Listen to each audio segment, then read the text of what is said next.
Glencore, cette entreprise anglo-suisse qui a versé près de 8 milliards de francs CFA de pots de vin à des responsables de la Société nationale des hydrocarbures au Cameroun, passe en audience demain le 8 octobre à la cour de Southwark à Londres. Comment ce scandale a-t-il éclaté? Éclairage avec Axe Media.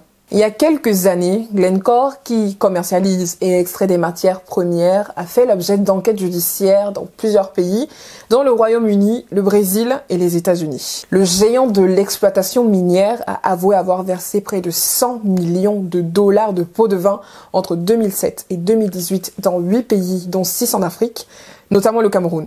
Et ces millions de dollars leur permettaient donc d'être favorisés dans des appels à projets pour des contrats pétroliers. C'est donc 8 milliards de francs CFA qu'auraient perçus des responsables de la SNH et de la Sonara au Cameroun de la part de Glencore.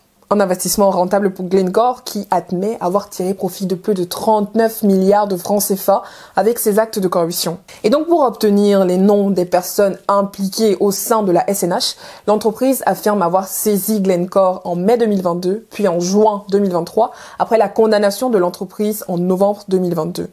Mais l'entreprise Glencore a refusé en invoquant une clause d'anonymat. De son côté, la SNH a alors porté plainte contre Glencore au tribunal criminel spécial du Cameroun en novembre 2023.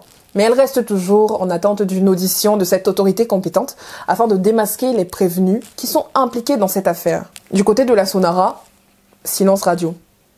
En tout cas, cette affaire pourrait bien être l'un des plus grands scandales de corruption que le Cameroun aurait connu durant ces dernières années. Concernant donc cette nouvelle audience de Glencore à Londres, qui intervient après que celle du 10 septembre au tribunal de Westminster n'a pas été concluante, ce qui est attendu lors de ce procès, c'est que des noms soient dévoilés.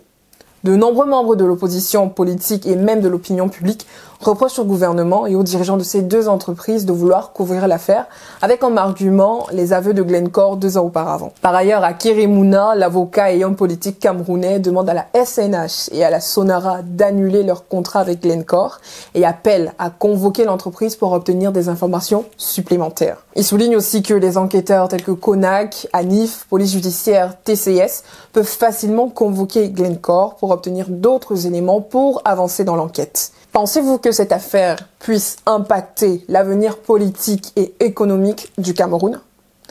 Dites-nous ça en commentaire et n'hésitez pas à vous abonner et de partager ce qui vous intéresse.